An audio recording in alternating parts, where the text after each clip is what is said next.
Hello and welcome to this random scene from Hymen's Triumph by Samuel Daniel, recorded live at our Revels season on Wednesday 13th of December 2023.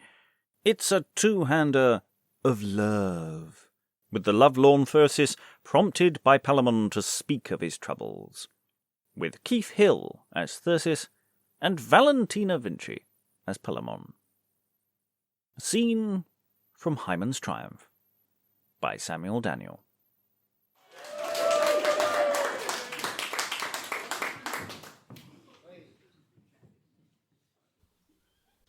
So to be reft of all the joys of life, how is it possible, Palaemon, I should evermore a thought retain of the least comfort upon earth again? No, I would hate this heart that hath received so deep a wound, if ever it should come to be recured, or would permit a room to let in any other thing than grief. But Thirsis, you must tell me what is the cause. Think but what cause I have, when having passed the heats, the colds, the trembling agonies of fears and hopes, and all the strange assaults of passion, that a tender heart could feel in the attempt and pursuit of his love, and then to be undone when all was done, to perish in the haven after all those ocean sufferings, and even then to have my hopeful nuptial bed turned to a grave. Good Thirsis, by what means, I pray thee tell? Tell thee? Alas, Palaemon, how can I tell and live? Dost thou not see? These fields have lost their glory since that time Sylvia was lost.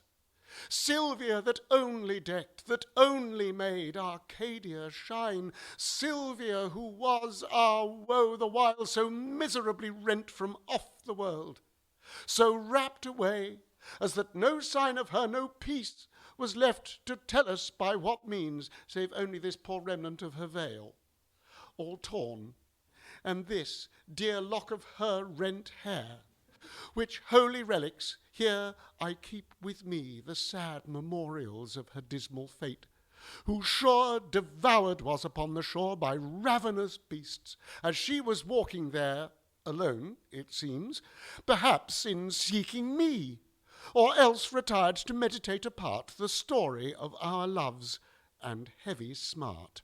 This is no news. You tell of Sylvia's death. That was long since. Why should you wail her now? Long since, Palaemon. Think you any length of time can ever have a power to strike a heart of flesh? Not mourn, not grieve, not pine, that knows, that feels, that thinks as much as mine. But Thirsis, you know how her father meant to match her with Alexis, and a day to celebrate the nuptials was prefixed. True, he had such a purpose, but in vain, as, it was best known unto us twain, and hence it grew that gave us both our fears, and made our meeting stealth, our parting tears. Hence was it that with many a secret wile we robed our looks th' onlookers to beguile. This was the cause, miserable cause, that made her by herself to stray alone, which else God knows she never would have done. For had our liberty as open been as was our love's, Sylvia had not been seen without her Thirsis, never had we gone but hand in hand, nor ever had mischance took us asunder. She had always had my body interposed betwixt all harms and her. But we had our liberty laid fast in prison when our loves were free. But how knowest thou her love was such to thee? How do I know the sun, the day from night? Women's affections do like fleshes prove. They oft show passion when they feel small love. Do not so profane that precious sex, which I must ever reverence for her sake, who was the glory of her kind, whose heart in all her actions so transparent was, as I might see it clear and wholly mine. Always observing truth in one right line, how oft hath she been urged by father's threats, by friends' persuasions, and Alexis' sighs and tears and prayers to admit his love, yet never could be won.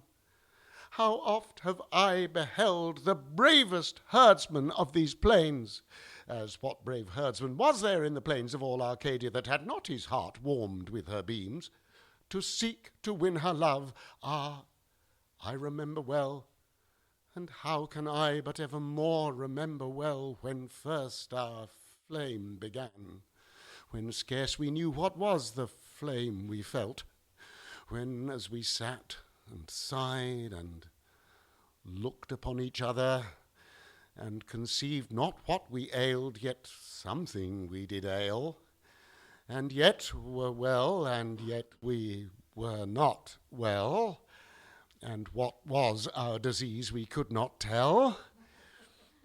Then would we kiss, then sigh, then look, and thus in that first garden of our simpleness we spent our childhood. But when years began to reap the fruit of knowledge, ah, how then would she with graver looks, with sweet stern brow, check my presumption and my forwardness, yet still would give me flowers. She would me show what she would have me, yet not have me know. Alas, with what poor coin are lovers paid, and taken with the smallest bait is laid. And when in sports with other company of nymphs and shepherds we have met abroad, how would she steal a look, and watch mine eye which way it went? And when at barley break it came unto my turn to rescue her, with what an earnest, swift, and nimble pace would her affection make her feet to run, and farther run than to my hand, her race had no stop but my bosom where to end.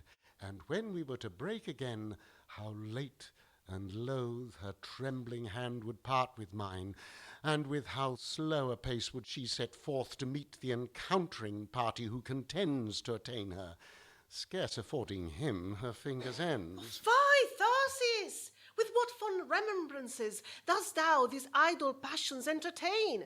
For shame, leave off to waste your youth in vain, and feed on shadows. Make your choice anew. You other nymphs shall find, no doubt will be as lovely and as fair and sweet as she. As fair and sweet as she, Palaemon peace! Ah, what can pictures be unto the life? What sweetness can be found in images, which all nymphs else besides her seems to me? She was the only real creature, she, whose memory must take up all of me. Should I another love, then must I have another heart, for this is full of her, and evermore shall be. Here is she drawn at length and whole, and more, this table is a story, and is all of her, and all wrought in the liveliest colours of my blood, and can there be a room for others here? Should I disfigure such a piece, and blot the perfectest workmanship love ever wrought? Palaemon, no. Ah, no, it cost too dear. It must remain entire, while life remains, the monument of her and of my pains. Thou mayest be such fond an idolator to die for love, though that were very strange. Love hath few saints, but many confessors. Any time, no doubt, will raise out all these notes, and leave a room a length for other thoughts. Yes.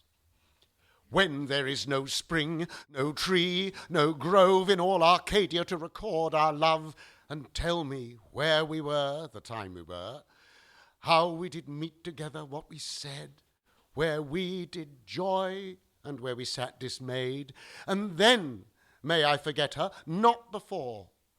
Till then, I must remember one so dear, when everything I see tells me of her, and you, dear relics of that martyred saint, my heart adores. You, the perpetual books whereon, when tears permit, mine eye still looks. Ah, you were with her last, and till my last you must remain with me. You were reserved to tell me she was lost, but yet, alas, you cannot tell me how. I would you could. White, spotless veil, clean, like her womanhood, which whilom coverts the most lovely face that ever I beheld, was there no message sent from her by thee? Ah, yes, it seems there was. Here is a tea, made with her blood, as if she would have written, Thirsis, I am slain in seeking thee.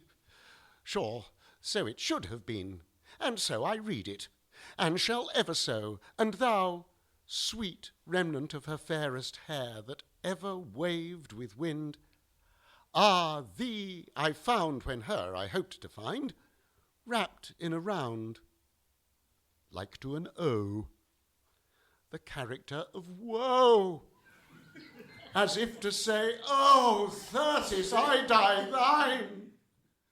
This much you tell me, yet dumb messengers of her last mind, and what you cannot tell, that must I think, which is the most extreme of woefulness that any heart can think. There is no dealing with these men, I see. This humour must be let to spend itself unto a lesser substance ere that we can any way apply a remedy. But I lament his case, and so I know do all that see him in this woeful plight, and therefore will leave him unto himself. For sorrow that is full hates others' sight.